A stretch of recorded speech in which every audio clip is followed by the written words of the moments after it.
Esta mañana en Roncesvalles, Jon y Alberto han dado comienzo a un reto de lo más duro, pero sobre todo solidario.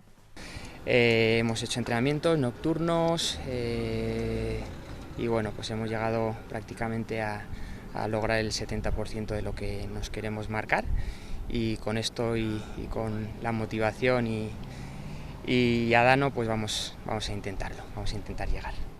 800 kilómetros son los que separan Orreaga de Santiago, y estos dos profesores de educación física van a pedalear sin bajarse de la bicicleta más que para lo indispensable. Llegar a Santiago sin parar, día y noche, sin parar. Bueno, seguro que haremos las paradas de ir al baño y demás, porque mucha gente dice, pero ¿os vais a bajar de la bicicleta? Hombre, habrá tiempo para todo, ¿no?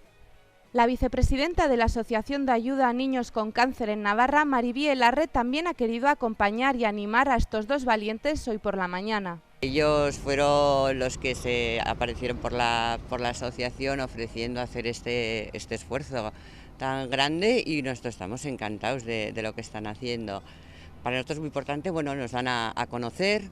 Esta carrera ciclista la realizan con la intención de sensibilizar a la sociedad sobre el cáncer infantil. Nosotros somos profesores del colegio Irabia Izaga y bueno, sí que es cierto que tratamos con chicos, bueno, pues todos los días. Entonces, bueno, hemos vivido un par de casos en el colegio, entonces, bueno, pues a raíz de eso sí que es cierto que empezamos a plantear en una de nuestras salidas, una de esas muchas horas que hemos pasado juntos encima de la bicicleta, pues el cómo podíamos poner nuestro granito de arena para la asociación Adano. Esta iniciativa solidaria, además, cuenta con la posibilidad de apadrinar kilómetros por 2 euros y así colaborar con los niños que padecen esta enfermedad. El plazo para realizar donaciones o comprar kilómetros se ha ampliado hasta el próximo sábado 29 de agosto. En principio era hasta hoy, pero todavía se puede apadrinar kilómetros por medio de la plataforma Rock de Sport. Y bueno, también os podéis meter en la página web de Adano, que hay un banner y os redirecciona ahí. Entonces, bueno, pues ahí se puede apadrinar los kilómetros que uno quiera, se puede hacer donaciones libres y yo creo que es una bonita forma de ser solidario.